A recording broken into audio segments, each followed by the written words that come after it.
सावरी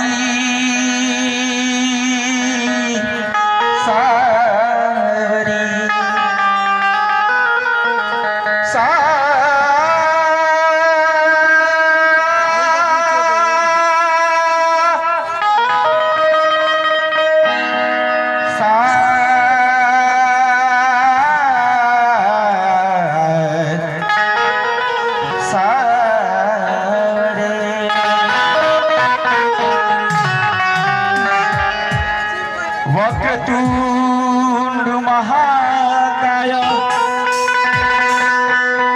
सूर्यकोटि समाप्रभा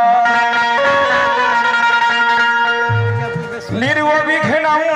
कुरु मे देव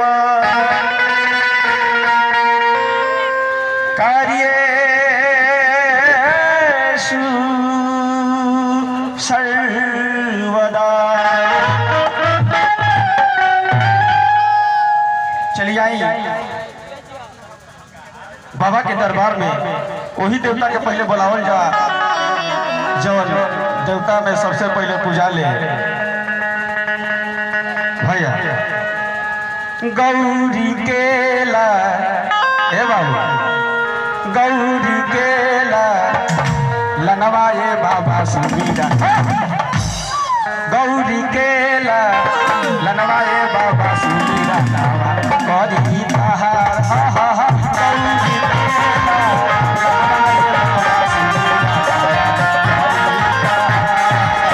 गौरी केला लनवाए बाबा सुमीरा करी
हथिया के सुर बोला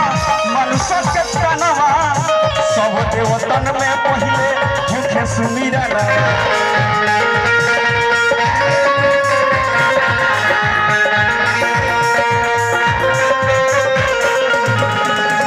देखी लाखों लाखों रुपया के पुरस्कार भाई यही तरह भैया हमारा तो आशीर्वाद बनैले रही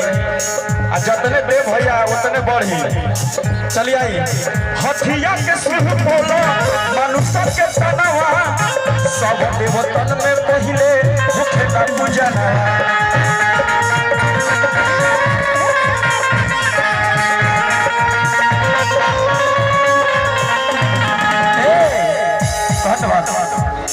हथिया के सुर बोलो मनुष्य के तनवा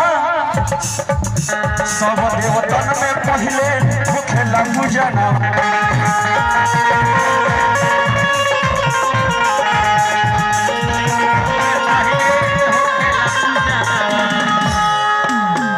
प्रधान जी की तरफ से लाखों लाखों रुपया के पुरस्कार बार बार। हाँ यही तरह हमारे पास आशीर्वाद प्यार दुलार बनेले रही छोटे प्रधान जी की तरफ से लाखों लाखों रुपया के पुरस्कार। एहे मूसा के बा हनवाए बाबा सुनी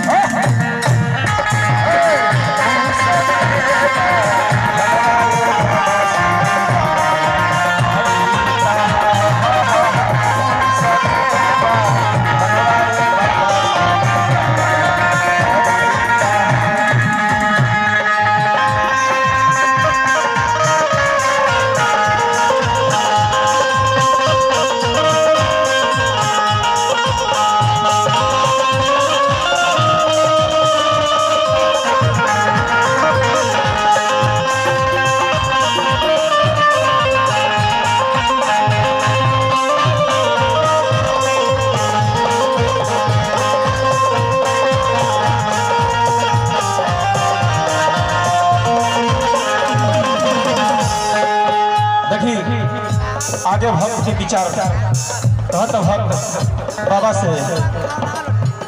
माता जगी पार्वती पिता महादेवा लड्डुअन के भोग लागे संत करे सेवा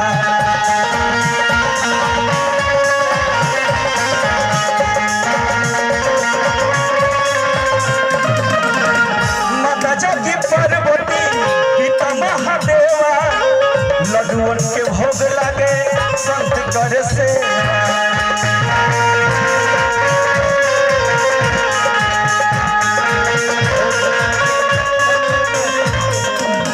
यही के गावल जाला कैसे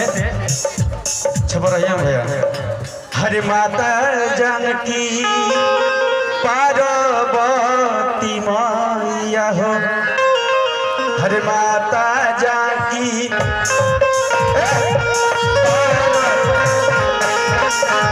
माता जानकी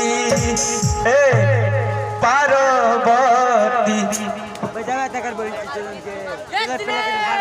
अच्छा चलिए आई माता जगी पार्वती पिता महादेवा भोग लागे संत कर सेवा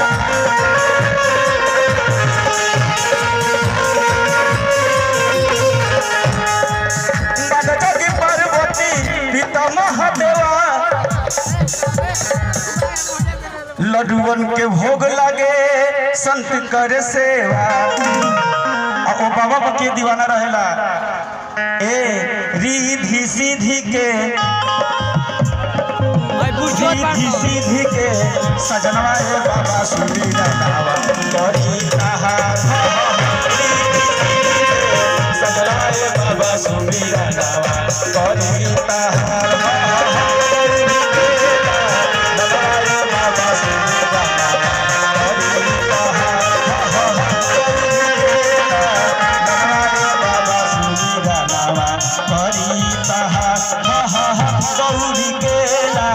लनवाए बाबा सुमीरा नावा करी तहा गौरी के